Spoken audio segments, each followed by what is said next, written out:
Ivan said, my name is Christopher Serio, and I would like to present to you my approach to a tool I use called the Informational Interview. Is there anyone out there, out in the audience right now, looking for a job currently? Alright, so there are several of you. It's an extremely tough market. You know this, you have first-hand experience. And in fact, there are actually historically slow recoveries within certain job sectors right now. It's really, really bad out there. Not to discourage anyone, but well, sucks. So, a tool that I use while searching for a job to separate myself from the rest of the pack is a networking tool I call an informational interview. And this tool is twofold. You have an opportunity to expand your network with professionals from varying industries if you're looking to expand your career in one space instead of the other, or if you're just looking to gain referrals, you can also do that with an informational interview. And there are varying approaches, there are varying sets of questions that you can use. There's no right or wrong way to do any of this. It's really whatever you're comfortable with, and depending on what kind of information you want to get out of the person you're speaking with. I ask 5 questions, and these work well for me, and they helped me to land a job after, well, after several months of going through the job searching process. The questions are as follows. Question 1, please tell me about your experiences within this industry. This gives you an opportunity to gain insight into how the person feels about the industry, how the person feels about their company, and ultimately will dictate how useful this person can be to you in the future. If they speak really negatively about their industry, there's a good chance that they're not going to give you referrals, they're not really going to speak highly about their company, and they're not going to have a long-term impact for building out your career. And you really want to keep the conversation moving, you really want to dictate the direction as much as possible and stay as positive as possible. So do this through active listening, do this through asking probing questions and asking people to elaborate wherever necessary.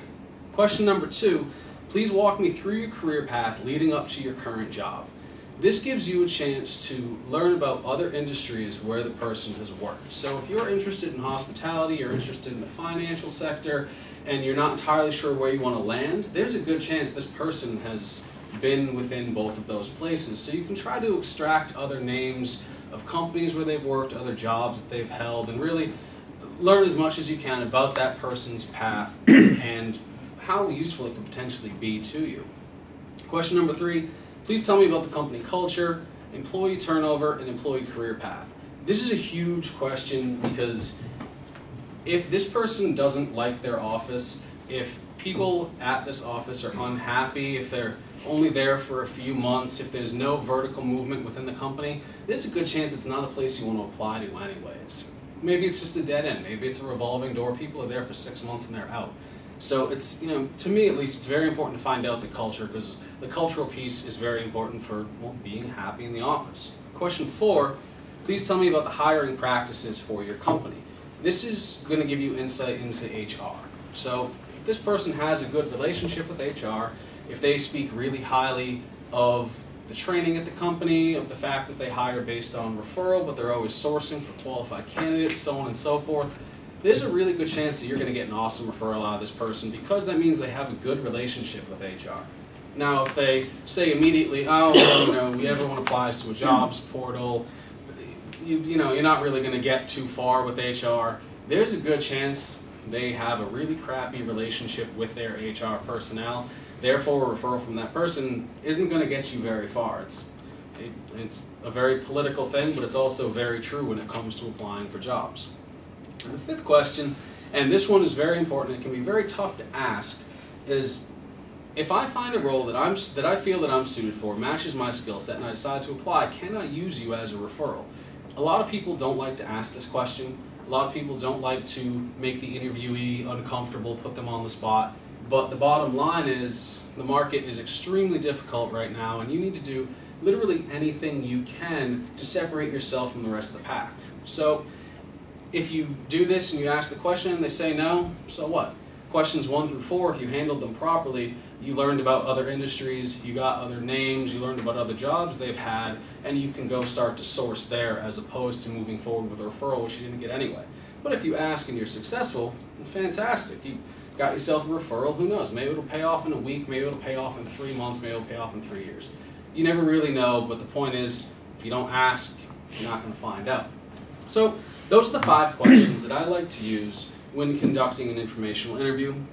The conversation can really last anywhere from 15 minutes to 90 minutes, depending on your level of engagement, depending on the person you're speaking with, how high up they are within their career, how long they've been within certain industries. It all varies. But the more you practice this tool, the more comfortable you're going to become in using it. You can start to source in various aspects of your everyday life. If you're out at happy hour and you meet somebody, you can go right into an informational interview. They have no idea it's coming, but you can do it. And so just remember, if you're looking for a job, not all is lost. I understand the market is historically bad right now, but this tool can really help you. And you can track your progress while doing this as well. You can kind of see how far along you've come. And while going through this process, I actually created several data tables to analyze where I was most successful and which question sets fit. And I really kind of dorked it out. You don't need to do that, but it worked for me. But remember, this is a tool that can really work for you. You can tailor your approach to suit your needs. Remember that you want to do this to expand your network and to gain referrals. So find a flow that works for you, expand your network, and get the job you want. Thank you.